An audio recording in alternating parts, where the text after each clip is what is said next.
calling the situation at the southern border an invasion since day one. Texas Congressman Jodey Arrington. Congressman, it's always fantastic to see you. You know, following yesterday's announcement, Abbott has been inundated, or at least my email box has been inundated with criticism of Abbott that his new policy of rounding up illegal aliens is just going to help Biden facilitate the catch and release of those aliens into our country. How do you see it?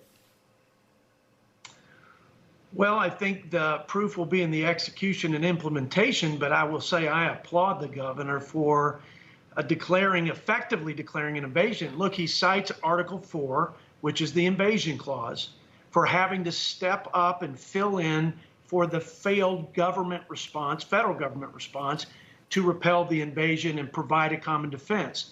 So he also referenced Article 1, which is declaration of war powers, so that he can mobilize the military assets to help in this endeavor to enforce the laws, to apprehend, to detain, and deport.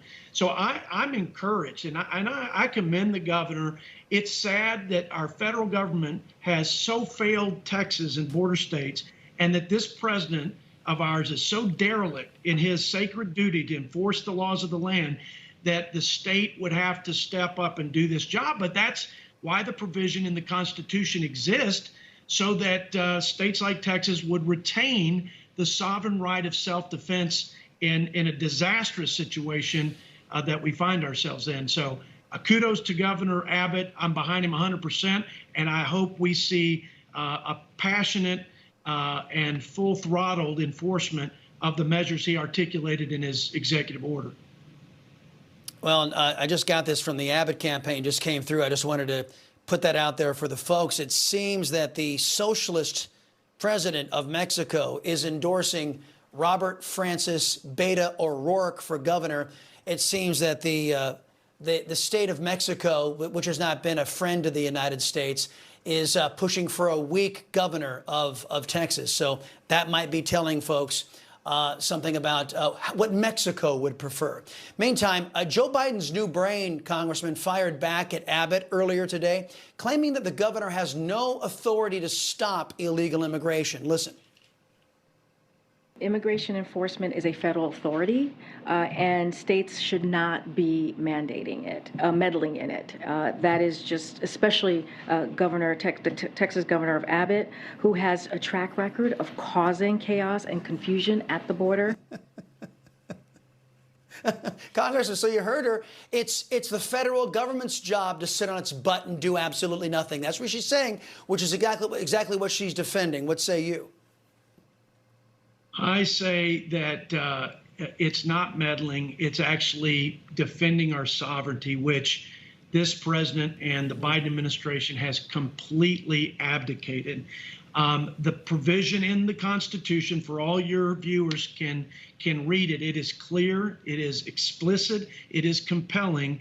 A junior high civics class would understand that when the federal government fails, is either delayed or absolutely abjectly fails to provide for a common defense, to repel an invasion. And folks, when you have a derelict president on one side of the equation and a paramilitary narco-terrorist cartel in control of your border, pushing a product that is poisoning over 100,000 Americans, making it the leading cause of death, 18 to 45, that's an invasion. The president has failed. Our governor, in his full right, is there to defend and take over for the federal government. And again, I think most people in America understand what's happening and support Governor Abbott, what he's doing. And I hope other leaders of border states will be encouraged and follow suit. Amen. Amen. And you know what? Up is down, left is right. You've got Joe Biden rewarding lawbreaking with the illegal aliens and various other issues. And then you've got him punishing those in law enforcement. Some breaking news today, this so-called whipping incident that wasn't. Customs and Border Patrol releasing long-anticipated internal report just minutes ago saying the Border Patrol agents on horseback who confronted illegal aliens last summer along the riverbanks of the Del Rio, out there in Del Rio, Texas, acted inappropriately and lacked proper guidance from supervisors, they say. So these agents were falsely accused of whipping illegal aliens, but they got punished anyway. Congressman, your response? Well, they, as you said, falsely accused. It was a snap accusation that prejudiced the American public. And they did that, I believe, because the MO for this administration and for this president is to placate the left. If people wonder why he's doing what he's doing to be destructive of our civil order, our security, our freedoms, it's because he's weak and he's afraid of the radical left. And that's why that rhetoric of false accusations came out, and they've been exonerated. Obviously, they're going to try to save face by slapping him on the wrist for coarse language, of all things. So it's an embarrassment, Chris. Well, it is. This administration is an embarrassment to the rule of law and our Constitution. Last thing I want you to comment on, sir. I only got about a minute left here. Let's talk about one of your colleagues in Congress. His name is Adam Schiff. He submitted this amendment to the 2023 National Defense Authorization Act, which would prohibit the use of evidence obtained by or with the assistance of members of the armed forces from being submitted in court or other legal proceedings. Analysts are saying what he's trying to do is to stop Republicans from knowing what Democrats did. Basically, it's being called a massive cover-up. Are you going to allow Adam Schiff to cover the Democrats' tracks with something like this?